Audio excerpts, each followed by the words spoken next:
Hello everyone, welcome to Nurse on the Move. I have Jewel with me and I have the pleasure of interviewing her. She is a U.S., she's American Black, clearly. Yeah. And she moved to Ghana. So we need to get into this because you're definitely what I aspire to be, where I aspire to go. Like, she is where I want to go. Yes, we're gonna get there though. Yeah, so Next year.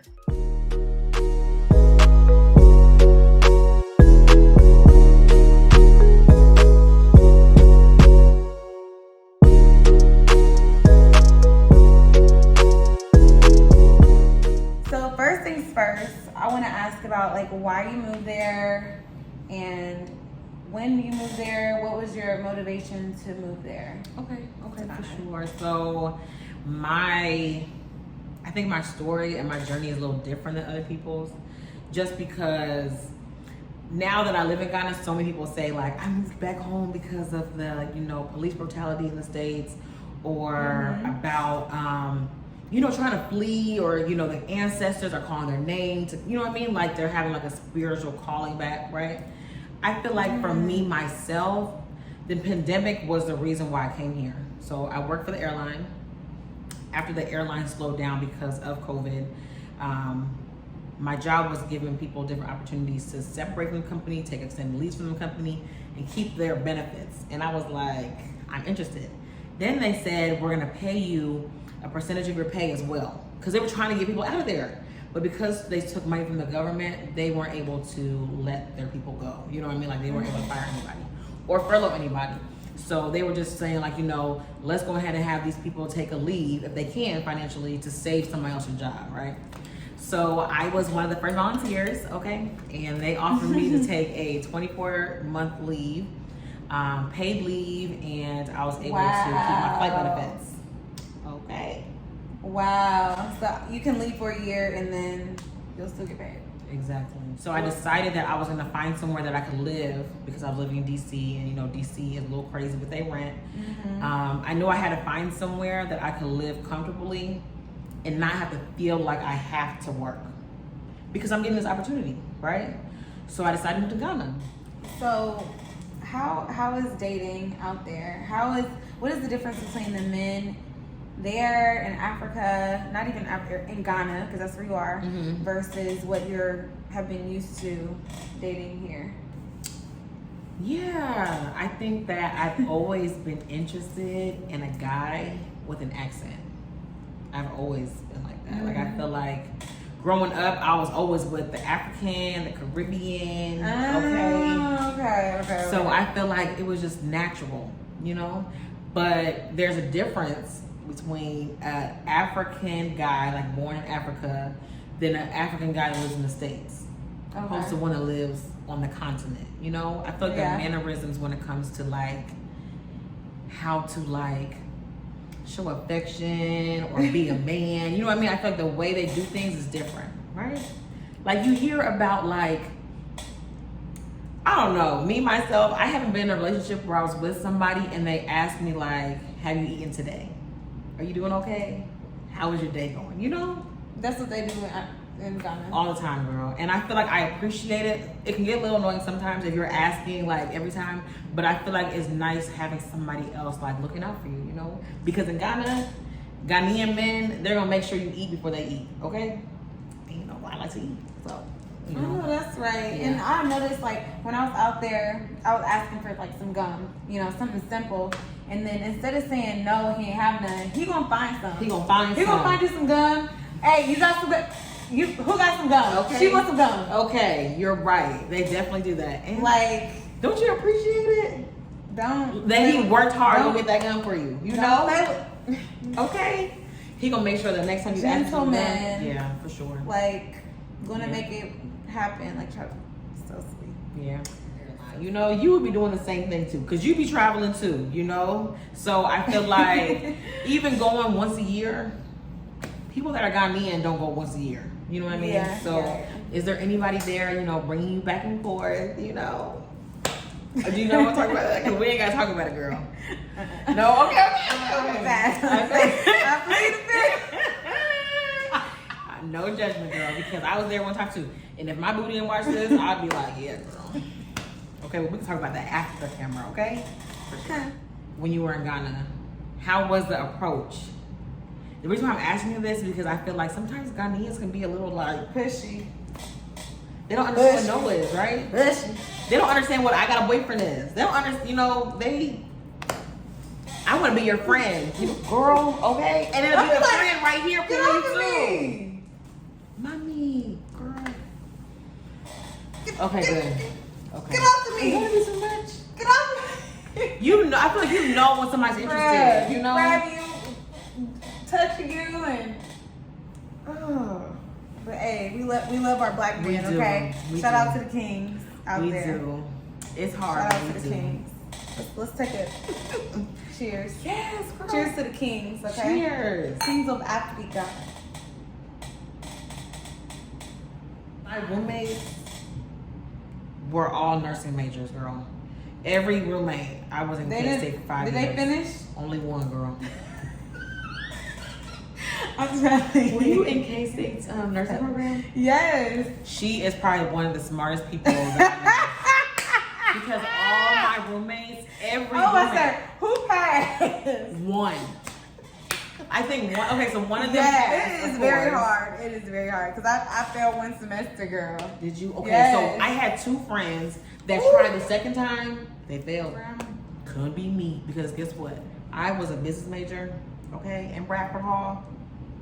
I cheated. 80% of my degree is cheated. Okay, yeah, girl. I could never. But that's me though. I've always been a CD student, okay? CD, okay? If I made a D, I passed. CD.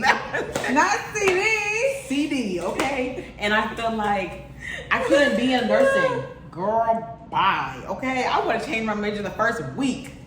Because in that, you have to know your job, you know? You have to know y'all, because they used to study. Couldn't be me. Couldn't be me. I was, you know, I went to K-State kind of like a party. You gotta study. If you have a social life, you're failing. Girl, okay? You're failing. Okay? If you do anything outside of work and nursing school, if you do like fun stuff, that means that you're not passing. So you're not passing. But you are part of the organization, right? Yes. So how was that with nursing school? Oh my gosh. It was so hard. She is the smartest person ever. It is so hard. But I made it through. You made it through. I made it through. Oh, she done passed the nursing program and crossed. Yes, I did both. You're one of the few, girl. Man, I was like, I will be a nurse in a Delta. I will. They always joke with me about that, about saying that. I will be a nurse in a Delta. Like, I will. That's what I'm gonna. And hey, that's what I did. You did. Manifest is real. You're right. I'm gonna manifest this monetization. So how do you find like people to hang out with, people to kick it with, and the people that you have hung out with, like the females? How has it been like?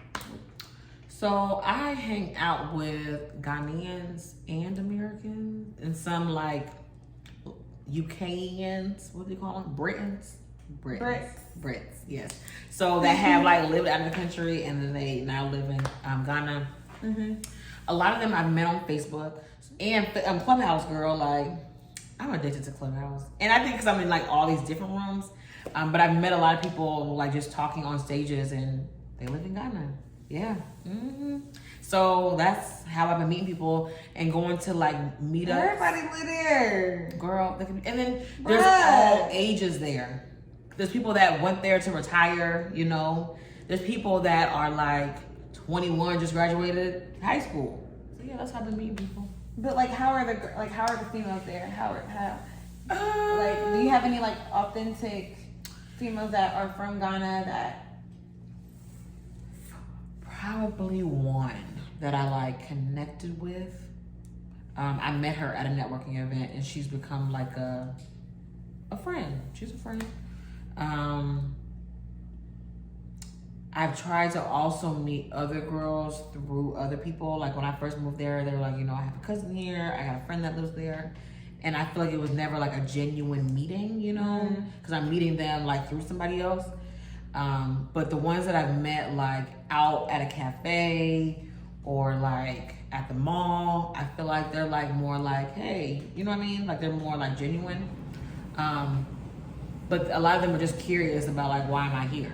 You know? Because, you know, they're like, I'm trying to get to where you at, you know? Like, why are you here? So, yeah. You know, but other than that, I mean, I do spend a lot more time with Americans. I'm trying to, I mean, I like my American people, like the ones that I hang out with. Yeah. But I've been to a lot of meetups, like I said, and a lot of them are also complaining about Ghana. You know, complaining about the things that they don't like about it, you know?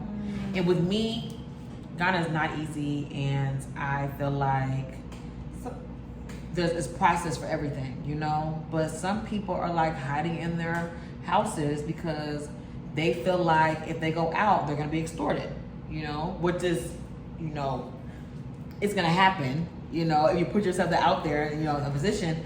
But why are you hiding in your house and living in Ghana? Like, why not just go back somewhere else where you can be comfortable, you know? So I feel like it's like complaining sessions at times. So I've always wanted to know like how you find somewhere to stay, or especially long term, how you're staying there long term. How did you find there? Like, how did you find this? So originally, I was just going on different websites, and I was told about a website called Tonatone that's similar to like a Craigslist. Okay. Think about Craigslist. You know exactly. Okay. And then there's another website called Mikasa that's kind of like an apartment finder. Okay. In Ghana, you have to pay a year ahead of time. So a lot of places you're not gonna get month to month. They kind of want you to pay for the year and then not to pay again until you're ready to renew the next year. Wow. Yeah, girl. So you have to have that in mind. There are places where you can pay like monthly, but those are usually in US dollars. They're like priced in US dollars, they're usually furnished. They have, and when I mean by furnished, I'm saying like furniture, but some places when you said furnished, that means that you have a refrigerator and a stove in it. Because a lot of apartments and houses is literally like a shell, empty shell. No closets or anything. Yeah. So you have to think about that when you're like looking at places, you know, because like I had to buy my first refrigerator last year. I had to buy my first stove. Because usually when you come into a place in the States, that's already a part of it. Right. That's a luxury in Ghana, okay? So you're gonna be paying more for your rent if you get that. So like with me, I've moved 3 times, girl. I've moved 3 times. What happened? And I moved in September. Oh my God. Okay? I can't just go to an apartment leasing office. You can't just, you know? Right. Everybody, like the person, there's not an office building. You know what I mean? Like, these are basically like this one here, right? Your apartment. You're going out, you know, you furnish this Airbnb, right? You would then hire somebody to find somebody to get somebody in there. So like a real estate agent. That's how they do it in Ghana.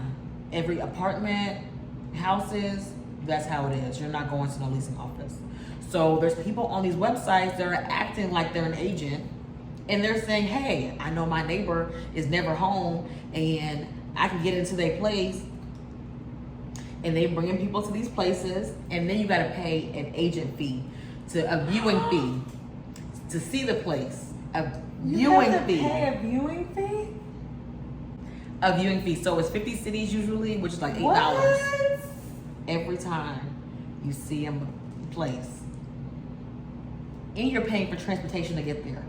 And 9 times out of 10, the agent is riding with you. Yeah, girl. It's a process. Everything. Yeah. So then, process. when you get there, right?